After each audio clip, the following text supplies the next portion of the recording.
Verti's Verbis podcast disclaimer. The information presented in this podcast is for entertainment, informational and educational purposes only. It is not intended as legal, professional, or financial advice and should not be construed as such. Content and topics shown or discussed may not be accurate nor up-to-date information. Laws and regulations change frequently and vary by location, jurisdiction, and by nation. You should consult with a qualified legal or financial professional for advice specific to your situation. Listening to this podcast does not create an attorney-client relationship. The views expressed by the host and guests are their own and do not reflect the views of the podcast as a whole. The host is not responsible for any errors or omissions in the information provided or for any actions taken based on the content of this podcast. We are not liable for any losses, damages, or consequences arising from the use of this information. By listening to this podcast, you agree to hold the host and any guests harmless from any decisions you make, or from any losses, damages, or other claims arising from your use of this information. All right, we're back. Hello. Hey. Today's topic is odd one. I say that because, I mean, I think most folks in society work, right? Folks that are in some way or another making a living or contributing in their own way. That's true. And of course, when we work, there's going to be, I mean, we always hear the saying, if you love what you do, then it's no longer work, right? It becomes your hobby, and that's beautiful. And for the people that can make that happen, I think that's the dream, right? Money aside, if you're able to do something that you love day in, day out, I swear, if I had something like that, I'd be doing overtime all the time, because it wouldn't be overtime. It'd be like you going to some place, enjoying yourself, having fun, and you just don't want that fun to stop, right? And that would be the attitude. That would be ideal.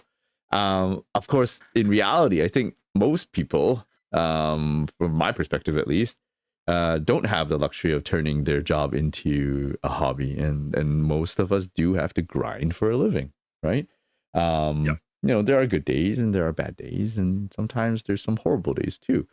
Obviously, ultimately, I think if the number of good days exceed the number of bad or horrible days, then it's worth doing, right? Because most of the time it's pretty good.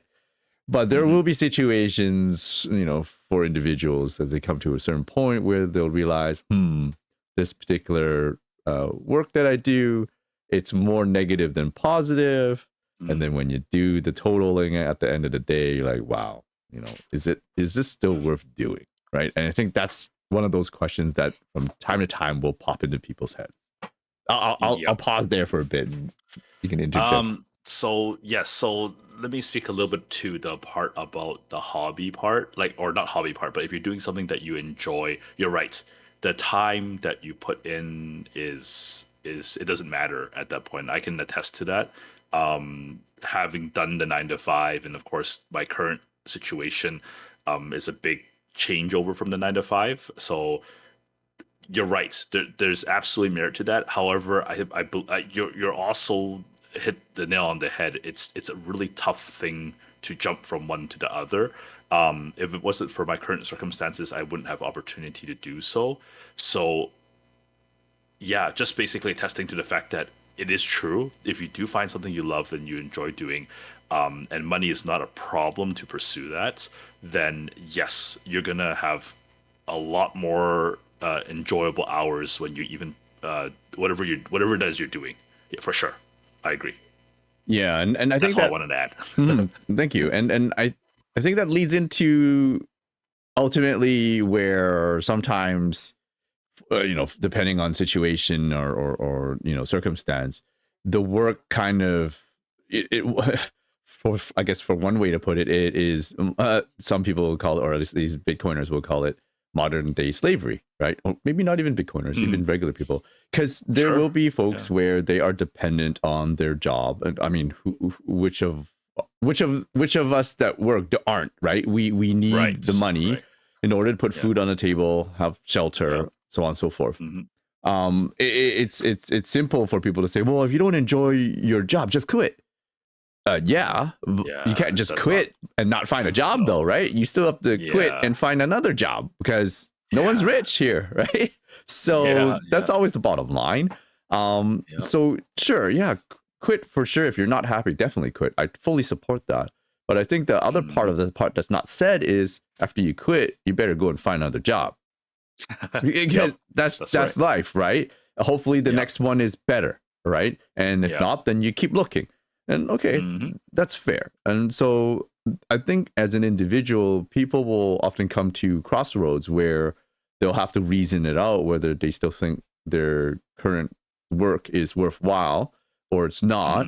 And I think that also becomes a mental trap, because as human beings, I think we go through a lot of mental gymnastics to try to reason to ourselves that, oh, it could be worse, or if not this, then what? Like the excuses all come flying out in order to justify why it makes sense to remain in that so-called modern day prison, right? That we put ourselves in. Even just the fact that it's the fear of the unknown, right? It Mhm. ties back into not knowing what will happen. That in itself already paralyzes a lot of people from making that step of exploring into something else that they could be doing. And Yeah, just yeah, I mean, in that case, you're really left with just thinking about it and not really action ending anything exactly. at all. Yeah. Yeah. Whereas I would believe that more often than not, at least based on my own experience, taking action, Hmm. especially when the pros and cons don't balance out anymore or aren't even in favor of being pros outnumbering Hmm. cons, Yeah. definitely do something, because from a mental perspective, I think a human being can only take so much abuse before something breaks, right? So it's Yeah. not worth it. It is my point in terms of trying to slug it out forever, right? There are Yeah. breaking points. Obviously, everybody's limits are different. And of course, I think based on my experience, when I do take action, right, Hmm. the outcome Yeah. generally turns out to be better, because Hmm. there's one thing guaranteed: if no action is taken, right, is it's the Hmm. same. It's going to be status quo. Nothing changes, right? Yeah. Don't take your life matter into your own hands, then your life will remain the same, right? Therefore, you have to be the change that you want to see, right? You have to make it happen yourself. And I think that's very true. And so, Yeah. with all this rambling, I guess kind of like what I'm getting into is one of the things I'm seeing in a workplace perspective is, ever since the pandemic, I think Yeah. people have really taken a back seat, right? That lack of enthusiasm or willingness to move forward or achieve, it feels like there something dramatically changed. I mean, not just for Mm. people that I've seen or met, but even for myself, I would say, looking at my thoughts and feelings nowadays versus my thoughts and feelings before the pandemic, I do notice within myself, at least, there's a change in perspective, right? Okay. Um, Also, can you give example? so again, back to the drive, right? Yeah. It, it's it's one thing for myself. I'll take myself as an example, or use myself Hmm. as an example. It's one thing for myself to be driven, right? Hmm. But Yeah. when most of the times, I think most of us will have to work with a team of individuals, right? It's never a solo job. Yeah. For most folks, there's usually a crew, and if those folks Hmm. aren't equally as motivated, Hmm. then Yeah. you're really only going to be as good as your common denominator, Okay. right? Yeah. Because there's Right. always an anchor that's dragging, Hmm. right? And that Yeah. kills Hmm. motivation. There's Hmm. a famous, I guess you can call it a meme or a quote of Steve Jobs, right? Yeah. Basically, it says people that are, that are A plus level or quality, they want to Yeah. work with other individuals that are of the same caliber. They don't That's want to true. work with That's B true. grade or C grade or D grade individuals, because those I can also individuals, attest to that. right, Yeah. they pull you Hmm. down. they Yeah. they don't they don't see the things the same way. They don't see a need to do things better or different. They simply Yeah. say, you know what, I'm just gonna clock in, clock out, make my pay, and just do bare Yeah. minimum. And I Yeah. feel like that mentality is a lot stronger these days than it has Mm. been before. I'll pause there again and feel free to jump in. I think I want to say that the opposite could also be true. So let's say you are a B level worker, but if you are working with a bunch of A's, that can also pull you up. So I think True. that if the majority of the people, it's sort of like when you kind of think back to like, oh, who you hang out with is what you're gonna most likely become or have a Absolutely. big influence on how you become. Hmm. So it's sort of like choosing the people that you want to be around with will make a big difference on how you see things, how driven you are, like you said, Mm. how you treat family and friends, and so forth, so on and so forth. Yeah. So Yeah. it does make a big difference. Just kind of like from that point of view of looking at the situation, that when other people bring, like, you're right, if other people all, if there's 10 people around you to bring you down and you're like the 10th guy, then sorry, if there's 9 people around you Hmm. bring you down, you're the 10th guy, then of course it's going to have a big impact for you to um Yeah. conform, I guess, to Right. to the mass. Yeah. Or even just, people, yeah, you're right. Even if it was half the people were dragging their feet and the other half weren't, all the people trying to Yeah. make a difference, most of the time you won't get whatever you're suggesting agreed upon or adopted. Yeah. Right. So that's Hmm. 50% that's against you right off the bat. Right. So Yeah. in your Yeah. situation where your example, where you said like 1 out of the 10, you being the one and the other 9 are dragging. Wow, they're never gonna do anything different, no matter how much you see it Yeah. as we need to change or we need to do things differently because this is not working. All 9 Yeah. of them would be like, no, forget it. Yep, that's right. Yeah, Right. that's why it's a herd mentality, Yeah. right? There could be positive and negative effects from it. Yeah. And it's hard, I consider myself a Bitcoiner. To Yeah. not really think back, like it's the same type of mentality where in a fiat system, everybody's busy making fiat dollars Yeah. and they don't see an alternative, right? Yep. They're not looking for an alternative. They're like, this is it. I got a job. It pays good enough. I can have some of my luxuries or whatever it is. Yeah. And that's it. And I'm like, wow, like if I didn't find Bitcoin and study it, I think I would be in a much worse situation mentally. Because the I don't know if it's a cliche saying or not, but there is a saying that Bitcoin is hope, right? And I think one of those hopes that it gives me is I can at least pull myself away and go seriously ask myself, where do I want to be in the next 4 or 8 years or 12 years? I keep looking at my life in 4-year cycles. Yeah. And then, some people might go, well, why do you do that? Well, because from my perspective, based on my understanding of Bitcoin, that value of Bitcoin, the way it's being adopted and recognized, will increase. That's my personal take, right? I'll throw the not financial advice sign back up, right? That's my personal take. May or may not be true, but that's what I believe at this point, until I see something that tells me otherwise. Now, if I'm going to use that perspective and I look at my life and I start really assessing, what am I doing with my time? 4 years, 4 years more, and then another 4 years. Some may say, well, if I'm diligent with saving in Bitcoin, and everything works out, then after maybe 2 or 3 more cycles, should have enough money potentially to retire. Oh, that's a very nice concept, but that's very idealistic, right?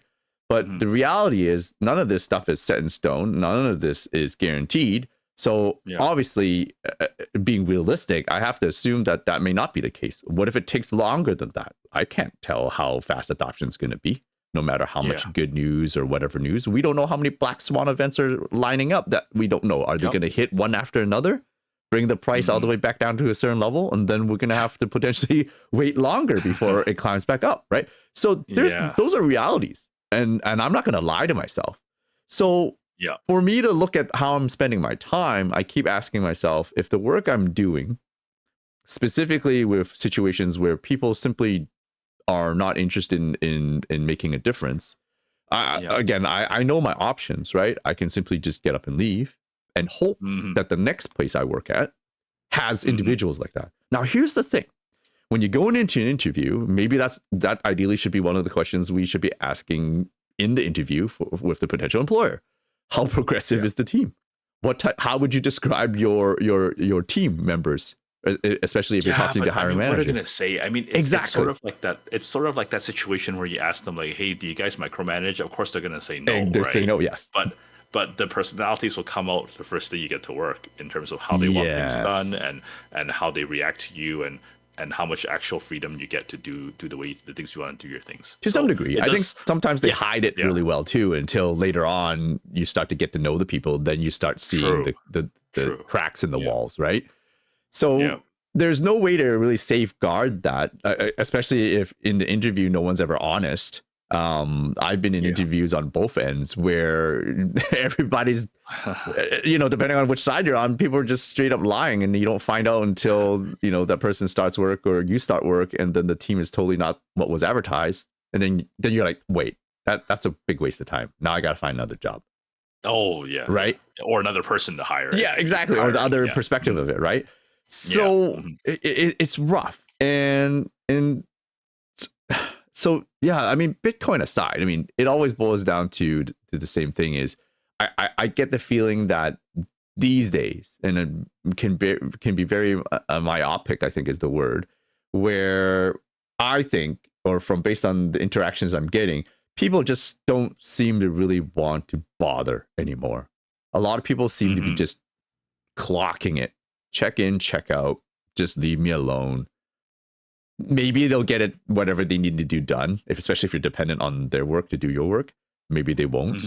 And it's weird, like, and it's not like the market right now is super hot where there's jobs left, right, and center. Like, because during the pandemic, it was like, the companies were finding it hard to find people to work for them. At some point, it was depending on the industry, right? But in my particular industry, it was hot stuff, and people were leaving left, right, and center. But that didn't last long, because and I'll disclose, right? I am in the tech industry. That didn't last long, because then the Microsoft and the Amazons had to start laying people off. So that changed pretty fast. I mean, maybe it lasted for a year or so. I mean, there's different industries that also boomed and bust depending on where you looked. I know that the construction industry, for example, it was slowing down, and it almost died because of COVID, right? No one wanted to see anybody. Right. Then it exploded because everyone was staying at home and there was Buying houses. nothing else better to do. So everyone started to renovate their homes and things. Right. So it exploded. Like, you can't foresee these type of things.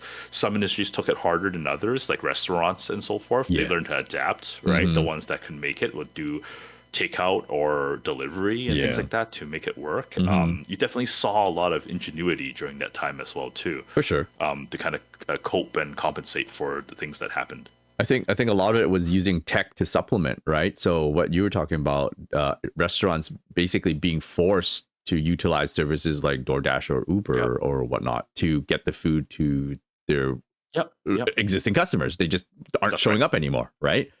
So those industries boomed.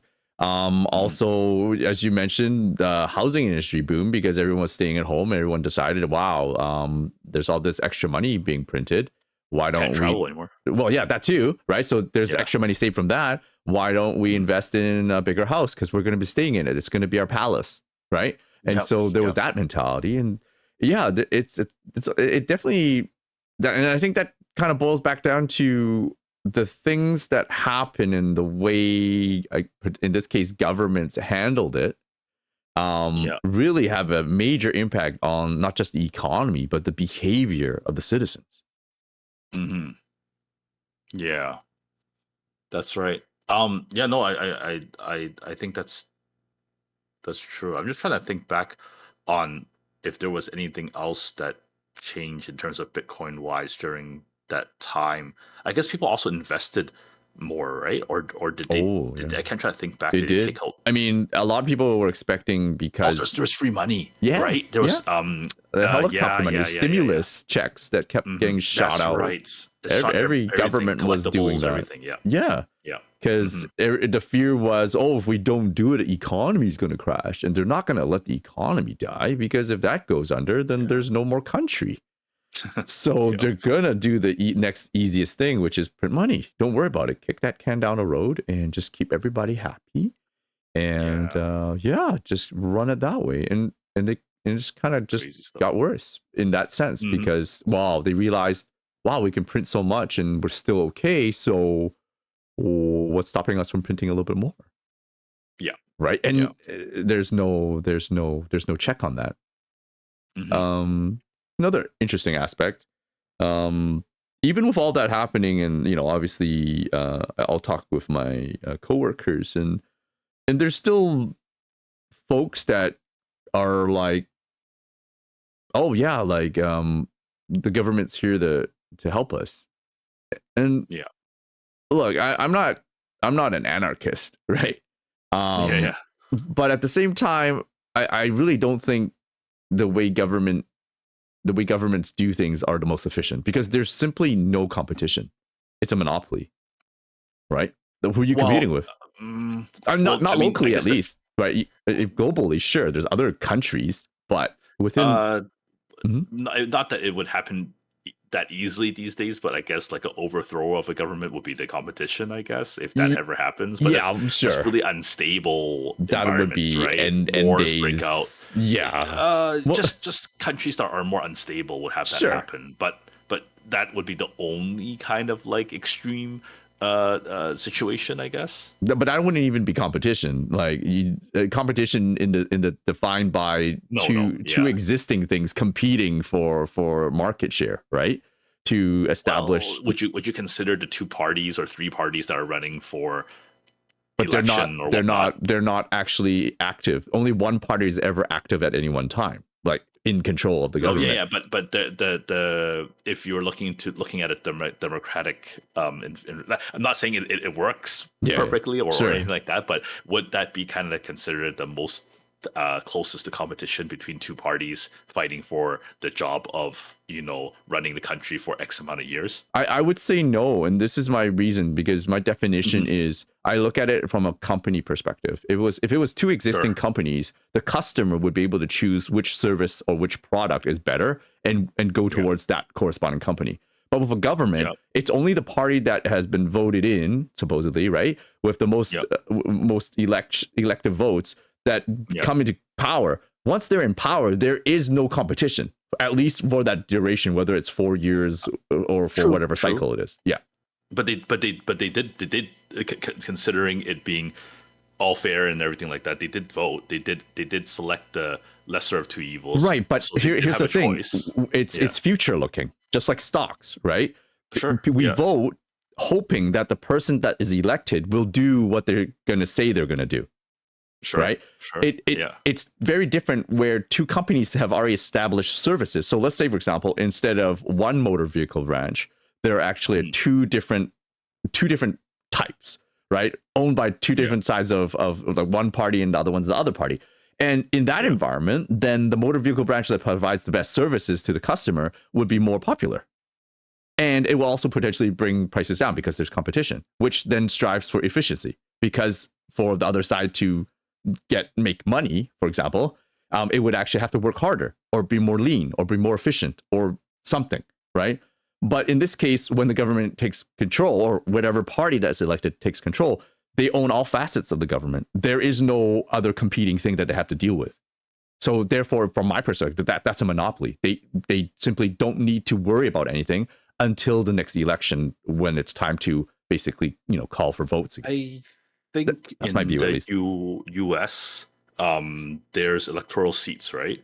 So even though Yes. they do have a majority control, there's still a certain opposition that still has votes on passing bills and whatnot. As an example, right? I don't know U.S. politics that much. I'm just kind of going off what I've kind of seen in movies and so Yeah. forth. But it's So correct. so then if we go back to that analogy of having two branches that are competing within each other within the company, which I have some arguments about that in itself, but Yeah. let's say that is the case, right? Then it would pretty much be, I think, sort of equivalent to the government having to win a certain amount of seats to then be able to enact their power to pass things. That's my thought process about the current analogy that you're bringing up in that regards. Is Yeah, that but that's is the that thing. fair? Like they're competing for seats, but Yeah. I mean, even if we go into seats, like different states in the U.S., and I'm not an expert at this, even where we're from, right? Depending on Mhm. which area, the number of seats represented is skewed. You could have a huge population in a certain state or whatnot, where the number of voting seats is less than Right, an right. The system is not perfect. I yeah. agree. I So don't I don't think I'm just yeah, I don't think yeah. that's a Yeah, and so that's why I kind of want to go back a little bit. So Sure. maybe the comparison maybe between two car companies and how they Mhm. compete against each other. Right. If that might be a little bit better of a consideration if we're talking about companies and being competitive, right? Not within the Sure. same, if within the same branch is a little bit iffy, Mm. because they're still under the same overall they're being overseen by higher ups because there's two branches, right, within the same company. If it's two companies, then I guess what would happen is you would be still investing in buying one of their cars, whichever one is better priced, better quality, Quality. etc. Sure. But you're still also taking a gamble, and you're not gonna know right away. If a new model of a car comes out, you still have to drive it several years once you will go with that company before you find out whether that car is worth Absolutely. what you paid into it. Yes. So that's sort of like the government too, right? Because you don't know what you voted. You're right. You don't know who you voted in for will do Mhm. what they say they do. Same with the guy that sold you the car. He tells you it can fly, it can go underwater, but when you drive it off the lot, it breaks down before it gets off the lot. I Like agree. I'm Yeah. just trying to understand um where we want to make the connection between a company and the government, because I do see them very similar. Um, But the that difference is yeah. that as two independent companies, you have a track history. Mhm. So you're right.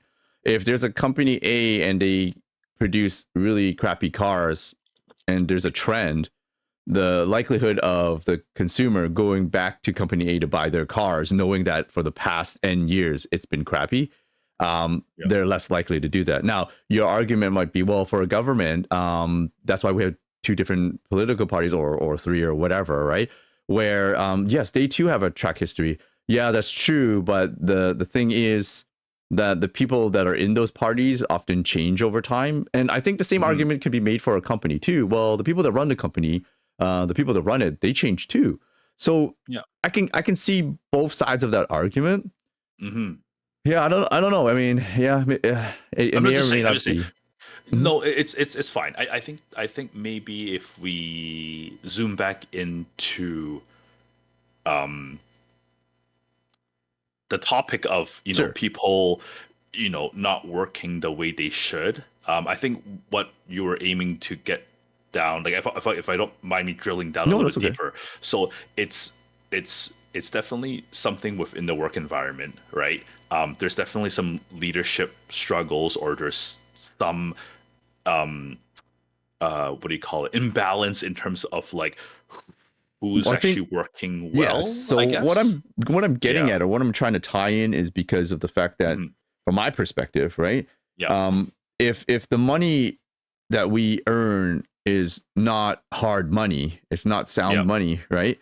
Then Hmm. the work that comes out of it or the results that we see from it are not Yeah. going to be ideal because everyone's just whatever, right? Whereas Okay. if, right, if the money was sound hard, something like Bitcoin, where there Hmm. is maintained value, let's not even talk about increasing value, let's just say maintained value, where your money doesn't Hmm. inflate on you, Yeah. then at least you don't have to worry about having to try to aim for a salary increase every year just to keep up with inflation, right? That's at least one benefit. So then, if the company paid you Bitcoin, would it solve all the problems? I wouldn't say it would solve everything, though, right? I think that would be a little bit too premature. That's The, almost the like struggles, saying, this. Hmm. right? I mean, that's like almost like just assuming that Bitcoin's going to fix everything. I don't think Bitcoin fixes everything, but I do think Bitcoin will fix a lot of things that are tied to money and incentives. But isn't currently the struggle between the people you work with not so much? But Obviously, that's I but know that's it's important. I my know. Yeah. yeah, that's my point though, right? Is when we make the money that we make, if it's not sound hard money, then Yeah. everyone feels like I make it, but then it just everything's more expensive. Now I gotta continue my grind. The feeling is I gotta continue my grind because there's no real out anymore. Like the thoughts are I can't make enough to buy a house, or I can't make enough to buy a car, or whatever, because Hmm. your salary is never going to be increasing at the rate of inflation. And then the struggle between employee and and employer, right? Please give me more Yeah. money. Employer's like, well, why? You're not doing more work. Well, yeah, but there's inflation. And then the employer's like, well, we don't talk about inflation here. Wow. Yeah. So that's the thing. And even if they did, they go, well, okay, inflation according to the government is like 2%. So you got a 2% inflation adjustment on your salary. But in reality, we know that doesn't that's make not sense. the case, right? Yeah. So that's what I'm saying is the incentives are misaligned. If we pay the people money that is not sound hard, not good money for that matter, people are just going to be like, whatever, I just gotta make ends meet and just ship it, right?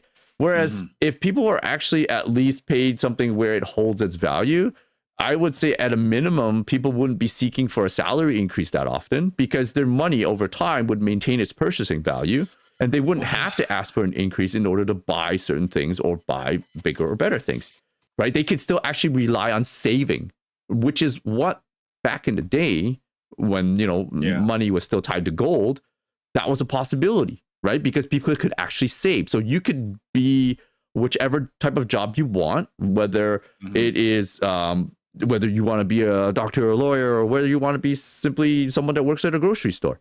You didn't have to continually retool yourself.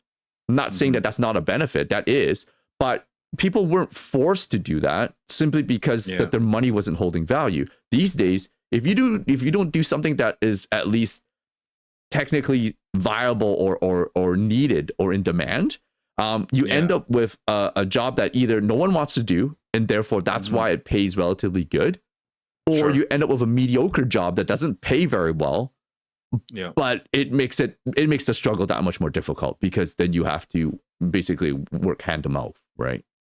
So at least that's my perspective. You go ahead, interject.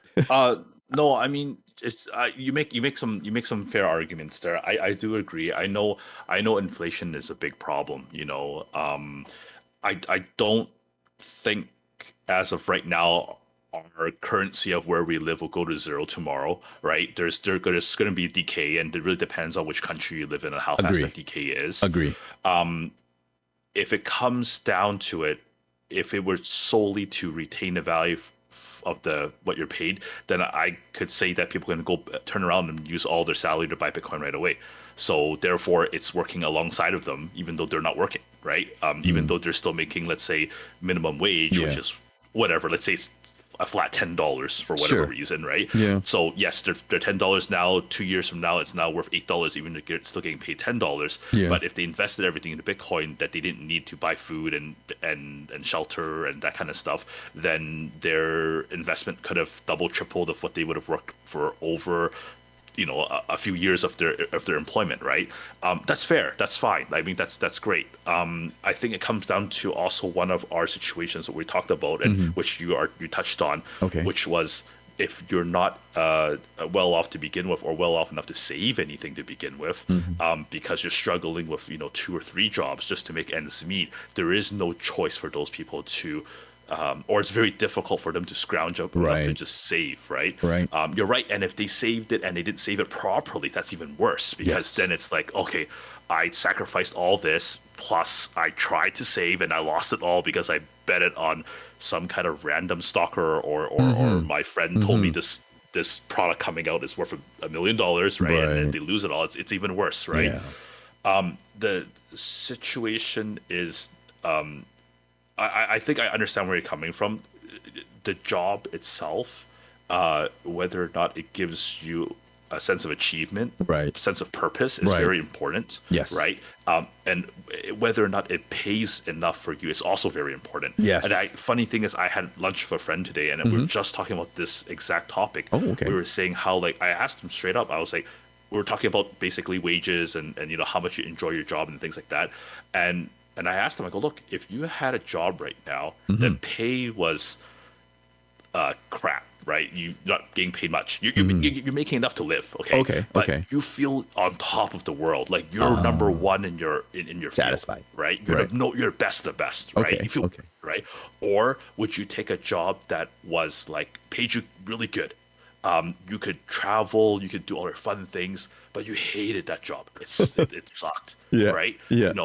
In this point in life, or I asked him, which one would you consider? Just a fun thought process, right? And he's like, well, it depends on a lot of factors, right? He's like, how old am I, right? Do I have a family? Hmm. right? Hmm. Absolutely. Have I achieved what I wanted to achieve already, right? Right. Because if you achieve what you want to achieve and you're getting old, then you'll take the crappier job and Yeah. just make good money and then Slug just it. live the way you want to live. But Right. if you're young, you're early, you just came out of school, of course you want to be the top of your industry, Yes. right? Who cares if you Absolutely. make nothing, right? Right. So Right. it Absolutely. might have some reflection on what you may be looking at right now, which is like which of it that you want. Now, Oh, okay, yeah. honestly, of course, everyone's gonna say, "Well, I wish I got a lot of money and I got to do exactly what I want to do, and I was number one." Of course, Sure. right? Yeah. Like, then it becomes like, okay, well, you better be able to find it, right? And you Hmm. better be able to work. If you don't find it, you better be able to work towards it because it's Right. not gonna sit there and hand it out to you. Yeah. One of my problems is, yeah, I thought about that too when I was working at my previous Hmm. job. I Hmm. guess we should go back talking about bad bosses again because then we can go back and visit the other jobs that we've done. Sure. Yeah. But that was the same thing. I felt like I was going nowhere, right? And my creativity was stifled, right? The people I worked with were okay, right? Like you said, none of them are uh, uh, extremely high achievers, but a lot of them were in that zone where they just need to um, edge out a couple more years and then they're retiring, right? So why go there? Absolutely. Why rock the boat, right? Whereas Absolutely.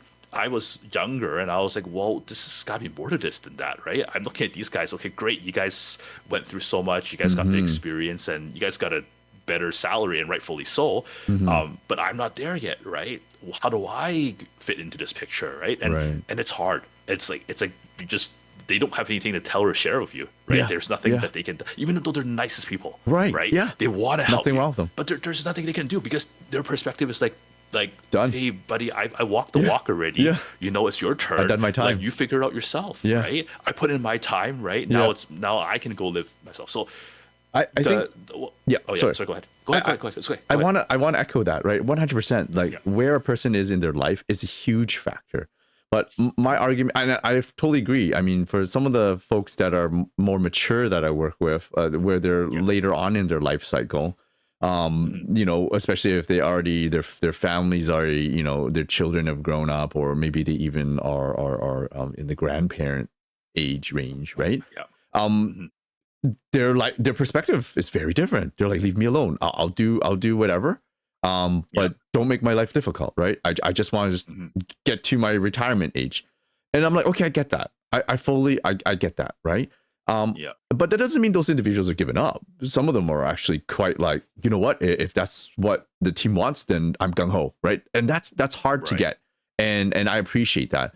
But what I Yeah. am seeing is, not all, but with the younger generation, where the ones Mm. that you mentioned, where hey, they want to feel like they're on top of the world, and they Yeah. don't. They may not even mind that they get paid a little bit less, for example, potentially, Yeah. because they're starting, Mhm. but they do want to feel like they're achieving and recognized, even when Yeah. those opportunities are given to those team members in that age range. Mhm. By and large, from what I've seen, most of them like whatever. Oh, like they don't take it. They don't take on it. They're like, even if you give them the opportunity, they were like, I'm just checking in and I'm checking out. Oh, And but that's mm, maybe they're not in the right field either. Maybe they're I just don't know. I doing it for mean, the paycheck, I'm right? sure, and like, it could be the personality, right? But it's Sure. just, Yeah. like in where I work, there is a certain, rotation of folks that come through, right? As per the way Yeah. the business model is, and I just see that, like, and Yeah. what I do notice is there are people that are still hungry out there, but the people Yeah. that are hungry, are willing Yeah. to climb and achieve, are the ones that Mhm. come from potentially other countries where life Sure. isn't Sure. as easy, where life is Yeah. harder, and they Yeah. recognize they've come to a different place. This Yeah. place is nicer, Mhm. not as hard to navigate, Yeah. and maybe because the rest of the folks are so laid back that it's a lot easier for them to become overachievers, right? But Yeah. those folks Yeah. maintain their hunger. They're like, give me more. Sure. I can do Yeah. better. You want that? I'll give you that and more. Yeah. Wow, like, Yeah. and that's not every day you come across folks like that. And what I'm getting at is there's a certain level of appreciation, because those type of folks are the Mm. folks that ultimately most people that are achievers want to work with. right? Because you Of want to be course. able to bounce ideas off each other. Oh, what do you think about this? Right. Hey, but I thought about this as well. What if we did something like that? Wow. Yeah. And then you spin stuff off and bounce ideas off each other, and away you go, right? The momentum is there. But when it's not like that, then the momentum gets sapped out of the entire team, right? And that's where it's troublesome. Go ahead. Yeah, no, that's exactly why I named and formed my company as such. Like, you know the name of my company. I'm not gonna say it here, but that's the Mm, thing. I was in the same rut. I was working with someone that was not what they promised to be, mm, and um I wanted to achieve more, and I thought right, that was the case on both on the other side of the party, but it right, wasn't, right. and it leaves you feeling like empty, right? Yeah, No fault to that other person. I mean, they sure. choose what they said, and I just wish that going in knowing that as such, I would have Right. I would have I would have planned differently. Whether or not I would go in is still up for debate, right? Sure. To having that partnership, but Yeah. at the end of the day, it's like, I just take that as like, okay, well, I try to learn from this. I Mm-hmm. learn a little bit about myself, Mm-hmm. right? Absolutely.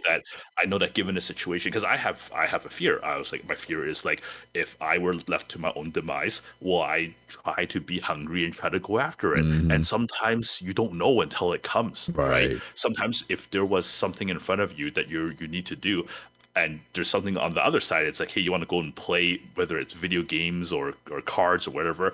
I'm the type of person, I'm gonna lean towards playing, right? But the thing is, that's sometimes only what is causing us to hold ourselves back. Sometimes Mm-hmm. it could also be that they're one and the same thing. Maybe doing that playing, I know this is wishful thinking, right? Sure. Doing that playing can also find some way to generate you the revenue or the money that you need to survive, right? And Mm-hmm. that would be awesome. That would be Ideal. the Goldilocks zone, right? Yes. And so that's my journey right now. My journey right now is to kind of find that Mm-hmm. that part and see if it's doable. Right. It's risky. I'll Absolutely. be first to admit that it's Mm-hmm. risky as hell, right? Mm-hmm. But I guess we gotta take that step and try. So my I'm not gonna. It's not advice, because I don't know if it's gonna be successful or not. Right. I'm trying what I can. Yeah. I would say what we're doing right now is already kind of on the right path. Like us doing a podcast and being Mm-hmm. able to just kind of talk about stuff, Yeah. and whether or not people listen, that's one That's thing, okay. right? Yeah. But if it works, hey, you never know, right? Yeah. Then it's like, okay, then maybe we can, at the end of the day, this can help us with our day to day, right? Maybe people like listening so much, Sure. it would help us, right? Mm-hmm. And if it doesn't, then we just continue to look for the next Still thing. fine. Yep. I think that's kind of where it is, and that's where I think we need to kind of like not limit ourselves, because you're right. Agree. The environment that you're currently working right now, if it's toxic, it's toxic. But there's Mm. not much you can really do about it. It is really, because there's more people that won't change with you than there are, Yeah. right? I Absolutely. mean, that's the thing. Yeah. If your bosses and don't want to change, they don't want to change, they don't want you to change, then that's Exactly. already really Exactly. demoralizing. Yeah. And then if your team doesn't want to change, then Then that's equally demoralizing. yes, exactly. Right? Then Yep. you're stuck. Trapped. Right? And Yep. you're like, what are you fighting for? Mm-hmm. Nothing. It's like that whole army general mentality, right? Either you're all in or you're not, right? Because Yeah. you're not going to win a war when it's only you fighting everybody. Right. Right? Exactly. Exactly. You against the world, it's not going to let you win. Yeah. Yeah. 100%. Yeah.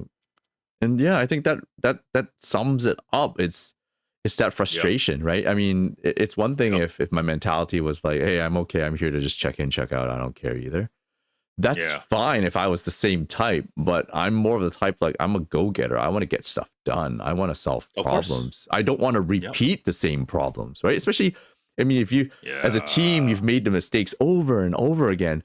How many times do we want to do this and still call ourselves sane, right? I mean, we'd have to be Yeah. crazy to keep repeating the same mistakes when we can improve. And yet, even though the solution potentially is staring us in the face, and we've even identified it as a team that this is the better way to do things, and yet no one wants to do it differently.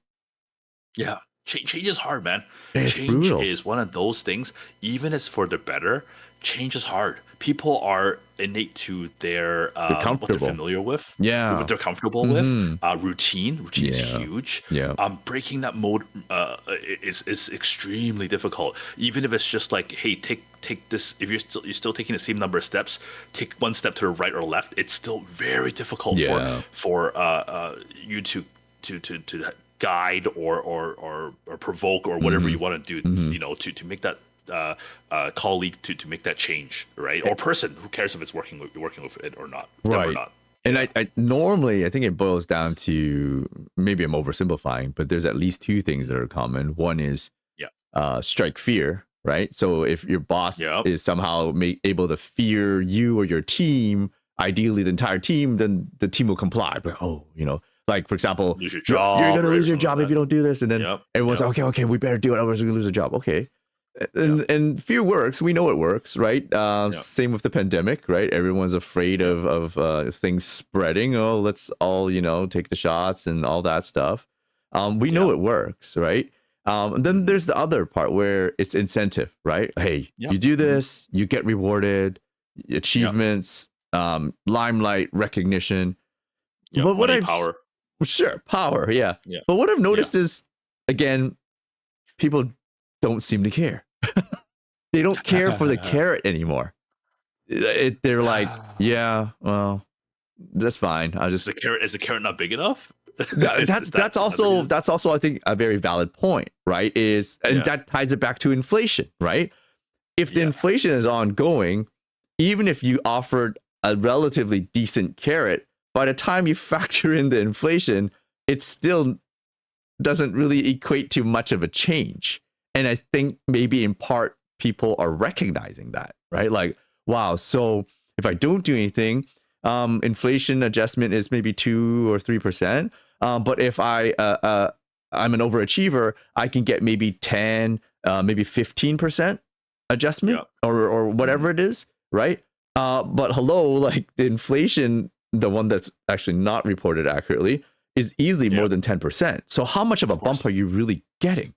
And I think a lot of people recognize that without understanding it. They go, huh, after all that, and then I factor in taxes, I got a big salary increase. Okay, what can I expect on my paycheck? Oh, it works out to be $25 more per paycheck. Yeah. But it sure sounds nice when they tell me it's like, a few more thousand to my salary or whatever it is, right? I'm making numbers up. But when people do the math, it's not hard math. You figure it out real fast. All right, let's see what's on the next paycheck. Oh, the difference is only like $50 more? Yeah. So what's the incentive? Yeah. And I think that's where, people are starting to realize that like it don't matter, right? Because you can't overcome the inflation. The inflation's going to beat you down no matter how much. And then there's also the tax that comes in. Sorry, go ahead. Yeah, I know what you mean, but there's going to be some give and take, right? So many things to kind of talk about. It's a very big topic. So for first of all, like in a once again ideal situation, right? In a marketplace where people are looking for jobs, and if they're not getting what they're not being able to get what they're worth, let's say, right? They would then of course leave their job and go find another job. But it seems like the people that are in your work environment are either not capable of doing that or too lazy to do so. I think there's truth to that. Right. But even sorry, keep going. So then that means they're not how do I try to put it? That means does that mean that your work environment is just attracting a lot of these people then? I think is it just this work environment that's like that? Or that's a potential.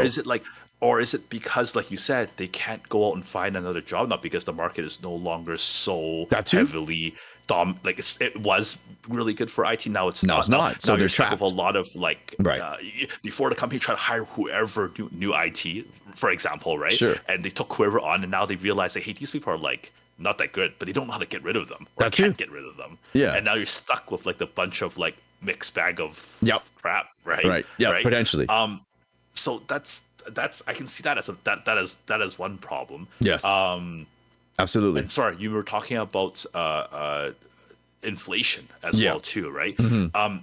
So that's the other factor of it is this occupation just has a cap, right? Oh, that I mean, too. you could be the best damn. Yep. There's a I was gonna ceiling. say bricklayer, Yeah, but there's a ceiling. sometimes bricklayers make a lot of money too. Sure. You can be the best. You can be the best at whatever job you have. Yeah. There's a ceiling. There's a ceiling. So then you can't really do anything, even if you're the best of the best. Like what I was talking about before, the example of my friend having lunch.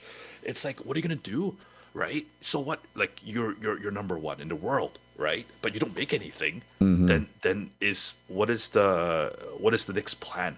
Right? Do you then look at like, okay, am I going to go back to school, learn some other thing that has a higher ceiling, or Right. or Reskilling. like I don't know, or is it like just kind of like just stick it out? I mean, and is that what's going on? Is like these people spent this many years going to studying in IT, right? I'm sure they're very bright They're people, smart right? people. They invested a lot of time already. Yes. They're not about to pick up their lives and be like, you know what, I'm gonna go and learn how to paint. Yeah. You know, like they're not going to reinvest in themselves on something that may or may not work, right? And so I see your point. I don't have a solution either. I No don't one does. know if there's a solution. No one does. The only thing I can think of right now is what I'm doing and what I'm trying, and which we're working on right now. Exactly, like this podcast, right? It's something that Right. gives us an outlet for creativity. Yes. I think if you allow people to be creative in their workplace, whether even if it's like, I don't know, what's a really mundane job? A turn in typing, like, basically data entry. Yeah, That's brutal. but for whatever reason, if they hit their numbers, it's like a video game, and they get paid Right, by the more the if numbers they hit, hit it, or whatever, or maybe like fireworks go off when they hit like a certain Sure. thing, and they feel like they have accomplished something, or Right. maybe they're asked by their employer, hey, how do you make this job better? And the employer actually listens. Right, and does something about And it. actually Yeah, makes it like that's then the it's like, culture. Yep. yeah, I'm still doing the data entry or whatnot, Mhm. right? But Mhm. I'm having impact, right? Right. And you don't even need to get paid for that. Yeah, because for you're giving making a that extra difference. advice. Exactly. So then it becomes like, I think there's a third part to this. Yeah. Sorry, I'm just gonna finish Keep this point. going. So you got your incentive by money or power, Sure. right? Promotions. Change, You have yep. your stick, which is like fear, right? Yes. Being like fired, or Yes. maybe garnishing wages, which I know is illegal, but let's say that is a thing. Right. No bonus, right, or something like that. Sure, yeah. Or you can give like a third, which is like creative outlet, and it could tie in with power, but it might not be. If you're letting people be able to express themselves, I think human beings are creative creatures. Yes, to I begin agree. with. I agree. If they don't hit that creative niche or itch, sorry, Yeah. then they'll feel like, oh man, I gotta just clock in again and I just gotta do this thing again, Yes. right? Yes. Like I think to your point, from what I heard, is that if you were to be able to enact some change and they followed it, right? Mhm. Like, not say it's not even like you thought of it. Let's just make the team a little bit more efficient. Right. This one idea, let's just try it, right? Right. Even if they just did the bare that, I think it would change maybe a little bit of your outlook on how you would feel about them and or the people higher Absolutely. Maybe, and right? and I think you hit all three things. Absolutely. For sure. Culture plays an aspect, right? We all know that Yeah. if we work in a toxic environment, the environment's not changing unless it comes top down, right? Yes. So ultimately, Yes. if management is toxic, the rest of the teams underneath management will be toxic. For sure. The individuals not allowed to be creative. That's for sure. Especially if you work in an industry where it's like somewhat typeset, you have to do things a certain way, then there's not much leeway to do things differently. Then that also kills creativity, because, hey, I could do it like Yep. this, but no, we need you to do it like this instead, more consistently, like this way only. Then of course there's a little bit of that. There's also, you're right, like the individuals themselves, right? But here's the thing, like I'm not saying there's zero change. There have been things where the team that I work with, they have made changes, whether those recommendations came from within the team or whoever. The things that our team did adopt, the feedback that we got back was, wow, that actually made a difference. I see it Good. now, right? And that's Yep. very positive. So you think that the team would be, in theory, a little bit more willing to try new things. But I think, again, it's always that like, well, we just did a change. Do we need another change, right? And there's a little bit of that, right? And Sure. again, it's, yes, I agree with you. If it was something where, again, cultural, right? If the company was encouraging and listening to the employees about what the employees are actually saying works well or doesn't work well, and they actually made a change in that direction towards what the employees are recommending, I 100% agree. I think the engagement from the employees through their work will feel more meaningful, even if they were exactly doing the same thing. I agree with you on that, because they feel that they're respected. They're not just another cog in the machine. What they bring up has value. The company is listening, right? But unfortunately, I think in most circumstances, there are some rare cases that's not, that the company does. Oh, does there's a actually lot listen. of politics in play too. But exactly. Right? Yeah. Yeah, so even if they hit all those boxes, let's say they even went one step further, they even incentivize the person for bringing up the idea, like pay them more money, give them a bigger bonus. But it might not matter at the end of the day if they didn't get exactly what they wanted. More money but no raise or no recognition could be equally as damaging. It's right? different for every person. Yeah, absolutely. Yeah, and absolutely. some recognition and raise but no money also is a problem, right? Obviously you want both, in an ideal situation. It's tough. I mean, and also, I don't know. Yeah, we've talked about it before too, where Yeah. you can have the best idea in the world, right? Like, say it's Bitcoin, right? Maybe it's the best idea in the world, but if there's no adoption, no one pays attention to it, it doesn't go anywhere. Right? It actually requires people to look into it, and not only that, the people that look into it then have to basically spread the word, because you imagine if you're a Bitcoin expert and only you knew about it, and it doesn't matter how much you have, if the rest of the world doesn't care about it, there's no value, because there's no one to transact with. Yeah. Right? Yeah. So a good idea requires a certain level of adoption. Same thing with the internet. Internet's a brilliant idea, but at the same time, if the people didn't see the value, and they didn't in the very beginning, right? Even Bill Gates made fun of it. They were like, well, that's a fad, right? That's just another tech fad. Well, look where we are now. Everything we do is internet related. Yeah. Yeah, Right? because it makes people's lives easier. Information is more readily available, and the same can be said about Bitcoin as well too, because of the fact that people may not be. It's the adoption phase, right? How far along have they adopted it until they do see the importance of having it and transacting with it or keeping it as a source of value? Like, those things will come eventually, and that's why a lot of people, YouTubers or experts, are saying alike, right? They're saying that if you given it enough time, it could be the next thing, just like the internet, right? Sure. You don't want to miss out on it, etc. Now, there is some unfortunate backlash with that, is that people feel like, oh, these people are just trying to sell me on it, right? And I know people will say that kind of thing. Yeah. And it's like, oh man, like, I don't even know how to begin to discuss that conversation, right? If you really have a mindset that is not quite open to kind of the shields go up and looking into it, then it's hard. You're fighting an uphill battle. I think we were just talking about people that that we have discussion and arguments with, that basically already have a point of view. Yes. No matter what you say, they're gonna bend whatever physics to defy it. And it's hard. You can't really argue with those things. You can throw as many facts as you want to them, but their conception is that, nope, this is what I believe, and that'll be that, right? Yeah, absolutely. So what are you gonna do? That's a excellent segue too. But before we go there, right, we have to come back to that piece. But before we go there, one of the things we talked about is the ceiling, right?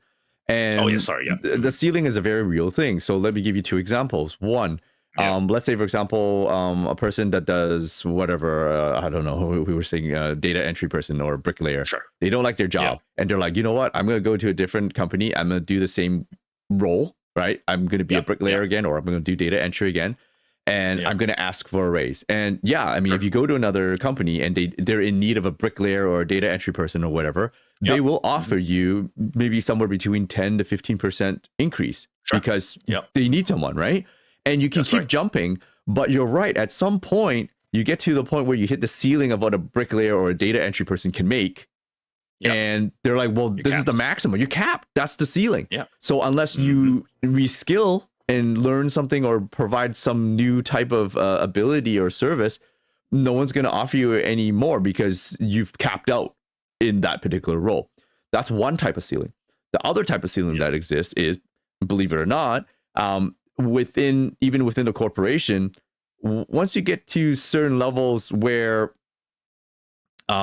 it's no longer clear cut as to how exactly that person has earned their bonus or salary increase, and it's all down to politics. CFOs of the big right, the people that don't have tangible deliverables. What exactly do those people in the middle do? Like the managers, all the way on up. How much does the actual CEO do other than have a vision? Like the CEO is not the one that's creating the vision. They're not actually making it. They're just telling the people underneath to, this is my vision, make it happen for me. Correct. Right. So again, where's that tangible, like, how do we value that? But often and not, it's people that can navigate the politics, get the favors or the likes from their, from the leadership or whatever is above, right? Get the clout, then those people climb, and those people get paid those ultra awesome bonuses that are totally like ridiculous potentially. And at the same time, there is that ceiling where there are folks that are working their way up and they don't have that type of skill, whether you want to call it people skill or ladder climbing skill. I don't know what you want to call it. They're good at what they do. I have other words for it. Excellent. But sure, they're great at what they do, but they can't get any further. They're capped out because they could have basically hit all the things that were listed for, oh, this would qualify them for X percentage on whatever salary adjustment.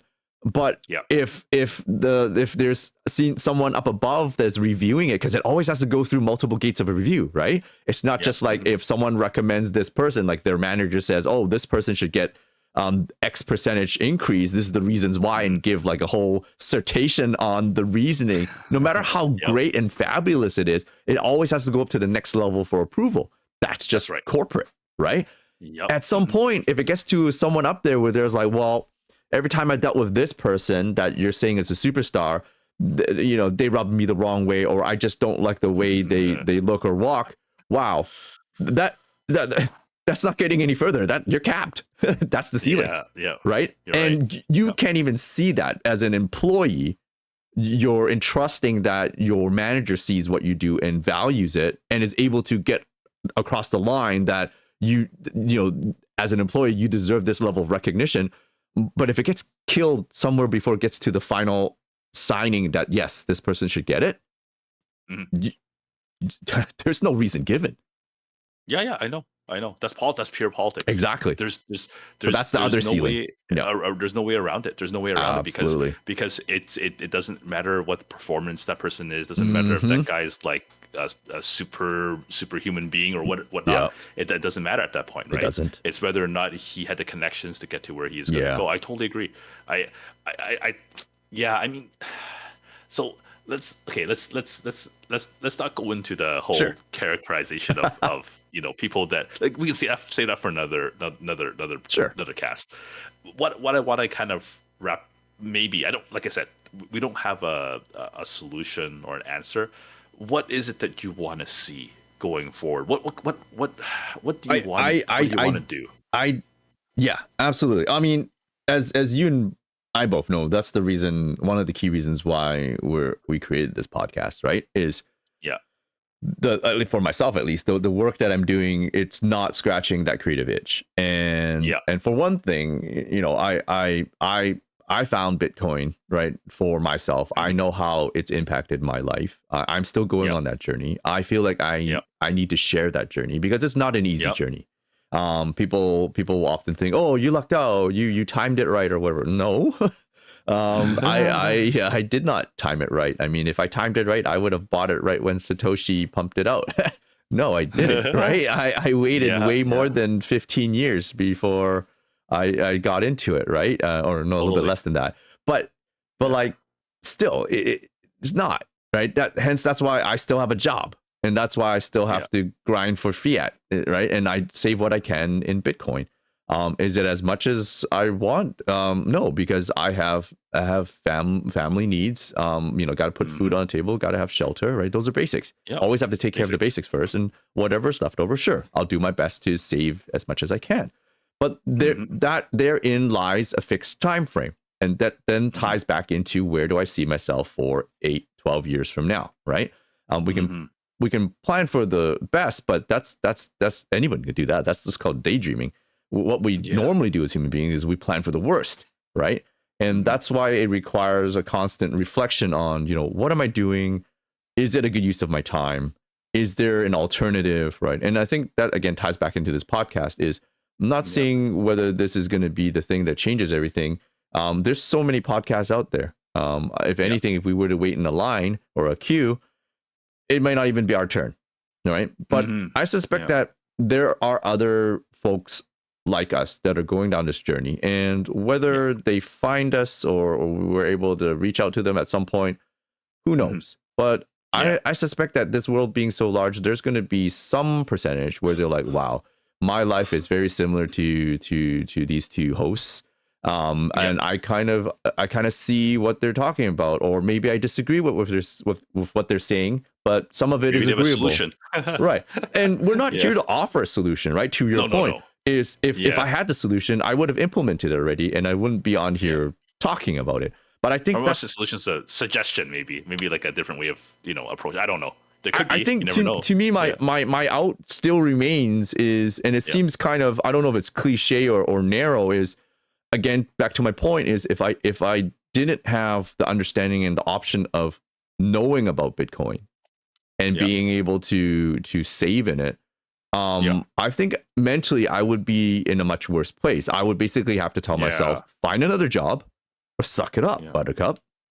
I mean, right? I mean, that's what it is. And then I end up being... Let me ask you one thing. Sorry, I just want to ask. So if, Bitcoin being basically, I don't know if this is kind of narrowing down the use of Bitcoin, but it obviously it provides you some sort of financial freedom, hopefully, right? In your future. Yeah. Right. I think that's kind of what a lot of people may be looking into it for, whether you're saving in it or whether at some point in time you're bound to hopefully reap its reward of providing you a more comfortable lifestyle, right? Hopefully. So then what? At that time, then what? Is this just going to be like, oh, I'm retired, I'm going to do nothing? No, that's not my style, right? Because as I mentioned, I'm a doer. So even if I retire, I'm gonna find either start up my own business, right? Something that I believe in, right?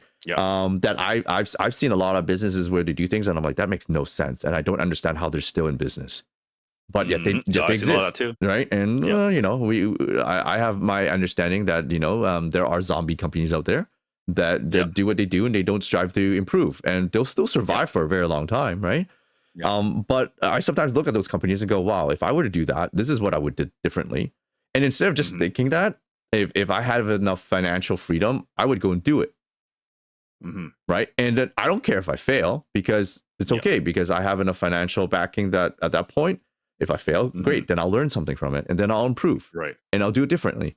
Right. And I like the entrepreneurial direction. Right. I mean, that's definitely something that I think maybe a lot of people think about.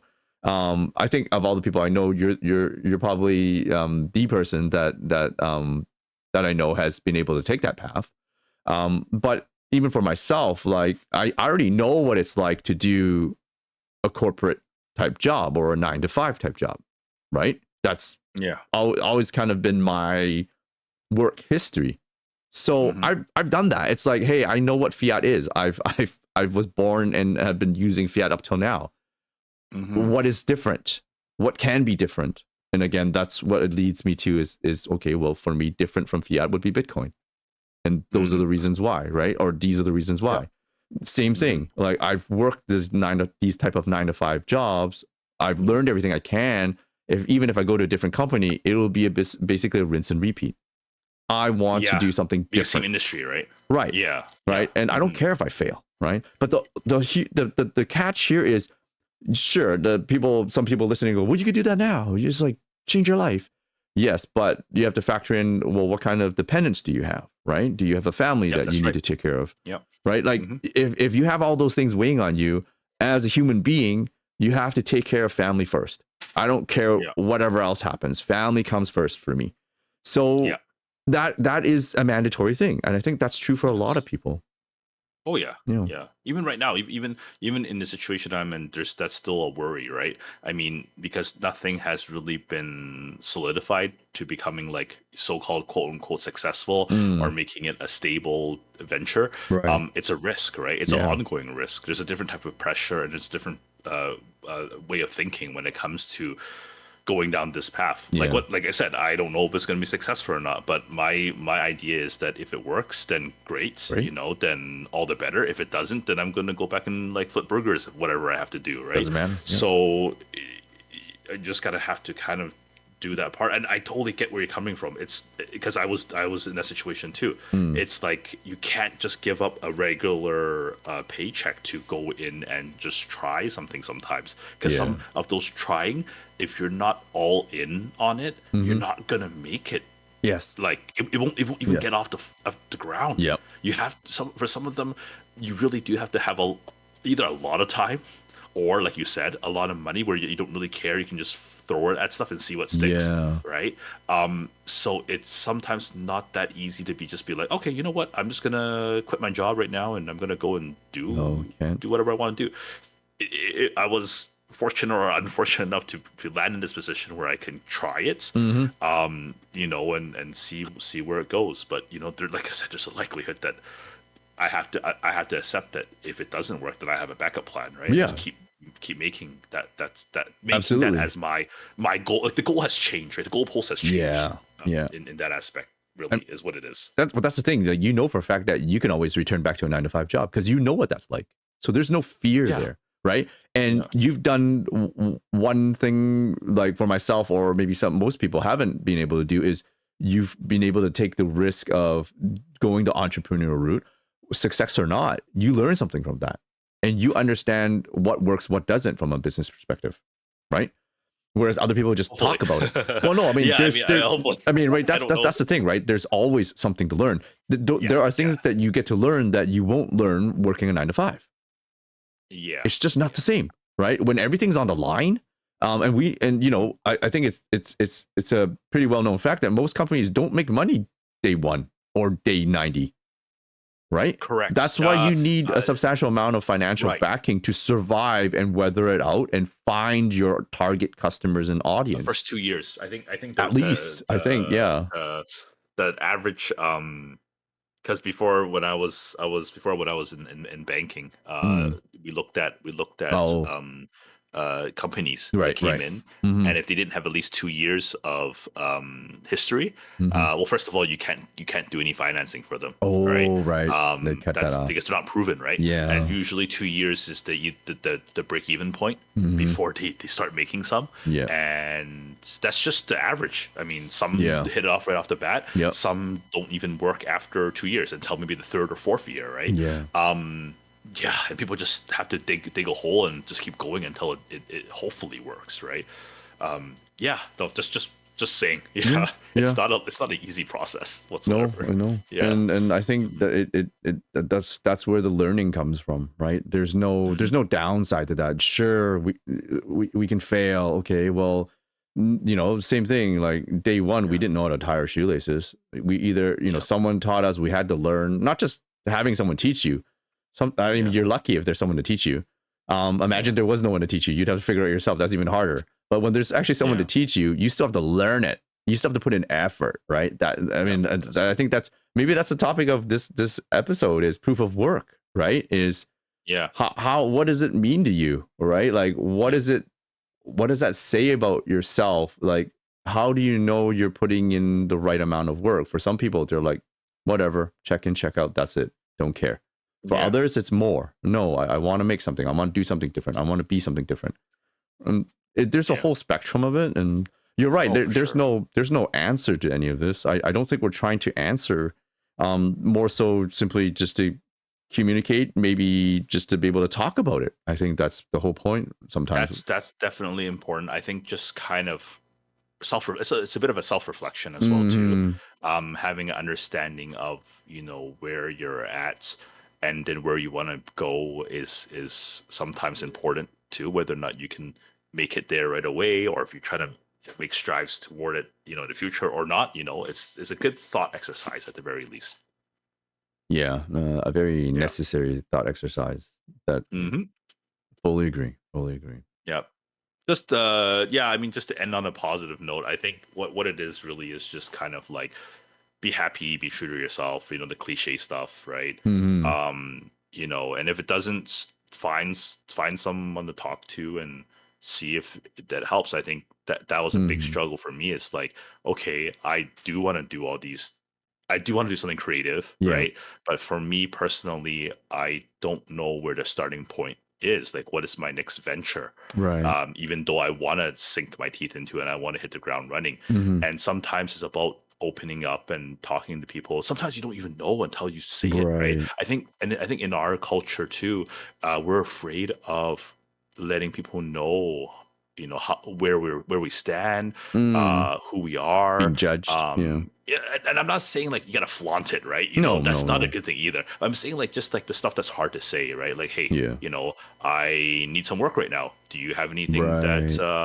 that you can offer, or Mm-hmm. maybe I can Mm-hmm. help you with, right? Right. And it's hard sometimes. No one really wants to say that, because it's like, what, you didn't make it? What, Yeah. you're out and about?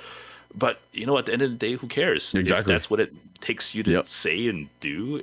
It's Yeah. outside your comfort zone. Stay humble. Maybe it's worth exploring, right? Yeah. Is And that is kind of that just kind of ego, going down that. right? I think to your point Yeah, is that ego yeah, where it is. um I mean there's one more thing I want to add is Sure, of recently I was course. talking to some folks, right? Hmm. And I don't even bring up Bitcoin, not on purpose, right? But I will talk about Hmm. things that end up get tied back in.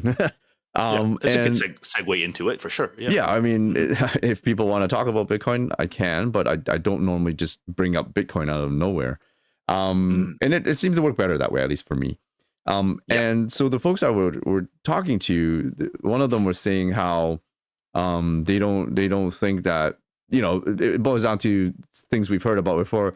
They feel disenchanted, right? They feel that no matter who they vote for, from a government electoral perspective, they don't think it's Yeah. going to make a difference, right? And Okay. Yeah. okay, so exploring that through the discussion, um, and then there's another person I was talking to with us, and Hmm. that person's view was different. They're like, no, the government's very helpful, and they do these things, and like why wouldn't you trust them, so on and so forth. And it's Hmm. two very different views, right? And they're Yeah. not wrong, right? I think a part of it will boil down to their experience.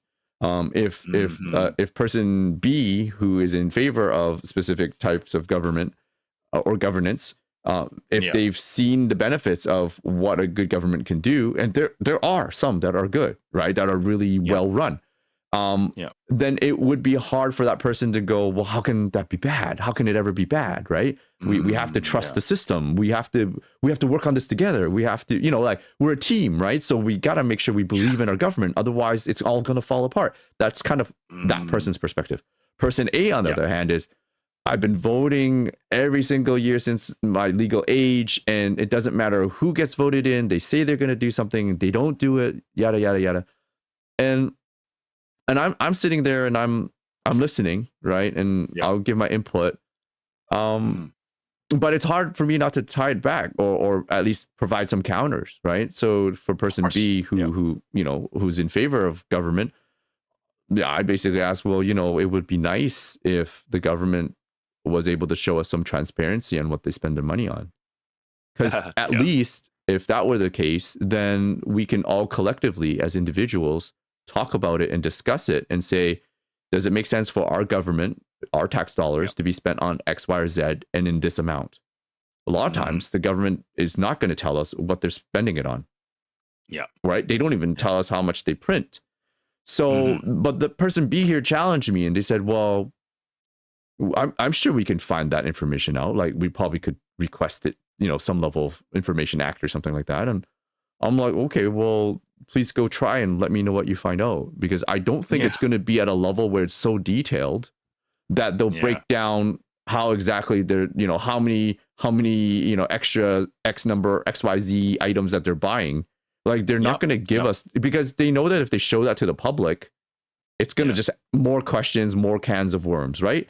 So they're going to dodge that. So I'm not naive to think that, oh, it's out there, I just have to go find it. That in itself is the problem. And that's where, for me, I tie it back to Bitcoin. I go, well, at least Bitcoin's ledger, it's public. You go on mempool, look up whatever transaction you want. You comb through the whole blockchain if you wanted to. Look at every single transaction. It's all there. You won't know exactly who's spending it, but you can see who's spending what, or supposedly someone's spending something, and you can see the amount, and you can kind of see where it goes to, but you won't know the individual sending or receiving. But at least you know that the total amount is still the total amount, which is, the fixed supply, right? That's currently available, right? Which is around somewhere around 19 million right now, right?